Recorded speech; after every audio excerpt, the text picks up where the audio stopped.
जय श्री हरि। 27वां अध्याय।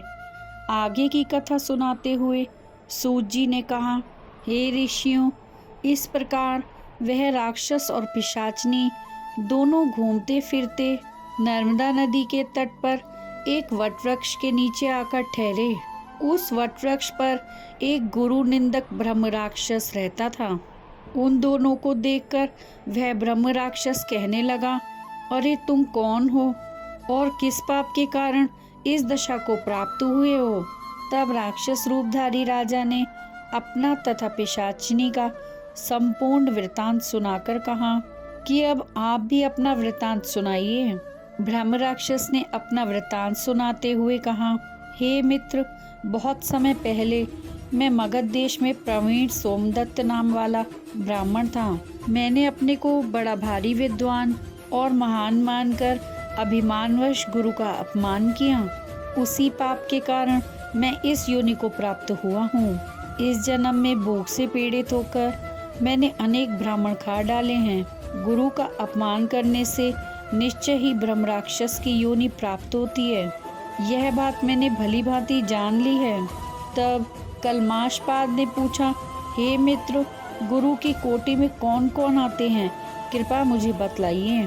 ब्रह्म राक्षस ने कहा, वेदों को पढ़ाने अथवा सुनाने वाला, वेदों तथा नीति शास्त्र की व्याख्या करने वाला, वेदों के संदेह को दूर करने वाला, भय निवारण करता, अन्नदाता, शिक्षा देने वाला, बुरे कार्यों से रोकने वाला, गर्भ से मरण प्रयत्न तक 16 संस्कार कराने वाला, पिता, ससुर, मामा, बड़ा भाई तथा राजा को शास्त्रों ने गुरु कहा है, इसलिए इन सब की वंदना करनी चाहिए। यह सुनकर कलमाशपाद ने आगे पूछा, हे भाई, तुमने अनेक गुरु कहे हैं, इनमें से कोई बड़ा भी है या सभी बराबर हैं? ब्रह्म राक्षस ने कहा, हे मित्र, यद्यपि हम राक्षस हैं और साथ ही भूख प्यास से दुखित भी हैं, परंतु क्योंकि गुरु महिमा के वर्णन से भी कल्याण होता है, इसलिए मैं इसका वर्णन करता हूँ।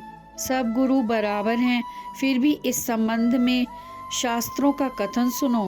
वेद तथा मंत्रों का उपदेश करने वाला, धर्मशास्त्रों के उपदेश करता, ये विशेष गुरु माने गए हैं। ब्रह्म राक्षस ने अपने राक्षस बनने की कथा सुनाते हुए कहा, मैंने धर्म, अर्थ, काम और मोक्ष देने वाले सभी पुराण गौतम ऋषि से सुने थे। एक समय मैं शिव जी का पूजन कर रहा था कि उसी समय महर्षि गौतम वहां पर आ गए। मैं पूजा में ही लगा रहा और मैंने खड़े होकर उनको प्रणाम नहीं किया। तब शिव जी ने गुरु का अपमान करने के कारण मुझे ब्रह्म राक्षस बना दिया।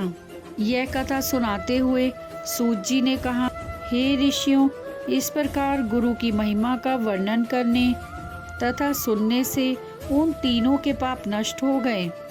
ठीक उसी समय उन्होंने कुछ दूर पर गर्ग मुनि को आते हुए देखा, तो पिशाचिनी तथा दोनों राक्षस उन्हें अपना भोजन जानकर दोनों हाथ उठाकर उनकी ओर भागे। परंतु गर्ग मुनि के द्वारा शिव जी का नाम लिए जाने पर पिशाचिनी दूर से ही कहने लगी, हे महात्मन, आपको नमस्कार है। हमने कितने ही ब्राह्मण खा डाले हैं, परंतु महादेव जी का नाम स्मरण करने के कारण आप सुरक्षित हैं। तब गर्ग मुनि ने तुलसी युक्त जल से उनका अभिषेक किया। उस जल का स्पर्श होते ही वे तीनों राक्षस योनि से मुक्त होकर देव रूप हो गए।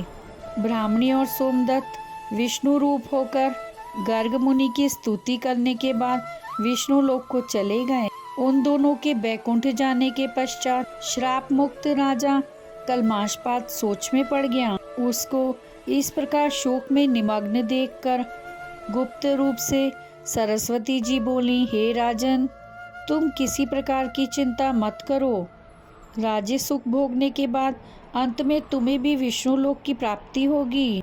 इन वचनों को सुनकर राजा कलमाशपाद अत्यंत हर्षित हुआ। राजा ने अपने गुरु का स्मरण किया और गर्ग मुनि को प्रणाम करके गंगा जी की स्तुति की। इसके बाद राजा भगवान विष्णु का स्मरण करता हुआ काशी जी चला गया। काशी जी में 6 मास रहकर राजा गंगा जी में स्नान कर और विश्वनाथ महादेव के दर्शन करते हुए आनंद प्राप्त करता रहा और इसके बाद प्रसन्नता पूर्वक अपने राज्य में आया। तब गुरुजी ने उसका अभिषेक कर उसे पुनः राजा बना दिया और वह अनेक वर्षों तक राज्य करने के पश्चात अंत में मोक्ष को प्राप्त हुआ। इस कथा को समाप्त करते हुए सूत जी ने ऋषियों से कहा, हे मुनियों, इसमें आश्चर्य जैसी कोई बात नहीं। भगवान का गुणगान करने तथा काशी का सेवन करने से मनुष्य को निश्चय ही मोक्ष की प्राप्ति होती है। तो गंगा जी में स्नान मात्र करने से ही करोड़ों जन्मों के पाप समाप्त हो जाते हैं। 27वां अध्याय समाप्त हुआ। 28वां अध्याय। यहाँ तक की कथाएं सुनने के बाद ऋषियों ने कहा, हे सूत जी महाराज, अब कार्तिक शुक्लाष्टमी, जिसे गोपाष्टमी भी कहते हैं, उसका महात्म्य सुनाने की कृपा कीजिए। सूत जी बोले, हे ऋषियों, बाल्यावस्था में भगवान कृष्ण ने कार्तिक शुक्ला अष्टमी से ही गायों को चराने हेतु जंगल ले जाना प्रारंभ किया था, इसलिए यह अष्टमी गोपाष्टमी कहलाती है। सब मनोकामनाओं की पूर्ति के लिए इस दिन गौ का पूजन करके प्रदक्षिणा करें और फिर गौ के पीछे पीछे कुछ दूर तक चलें। इस दिन श्री कृष्ण भगवान की परम प्रिया श्री राधा जी के नाम से विख्यात राधा कुंड में स्नान करके जो व्यक्ति श्री कृष्ण भगवान का पूजन करता है, उसके संपूर्ण पाप नष्ट हो जाते हैं। गोपाष्टमी के दिन की महिमा का वर्णन करते हुए सूत जी ने आगे कहा, इस दिन सायकाल गौधूली के समय गौओं के पीछे पीछे चलने से अनेक जन्मों के पाप समूल नष्ट हो जाते हैं।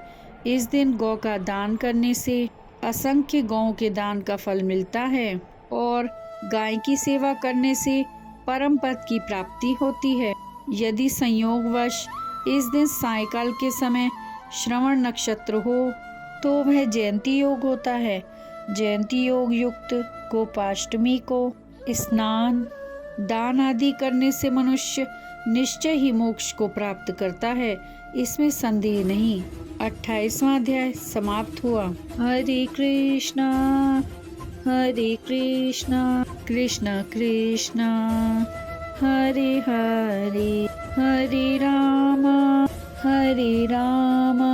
राम राम हरे हरे। अगर आपने इस चैनल को सब्सक्राइब नहीं किया है तो कृपया कर लीजिए, जिससे आप आने वाली कथाओं का श्रवण कर सकेंगे। राधे राधे।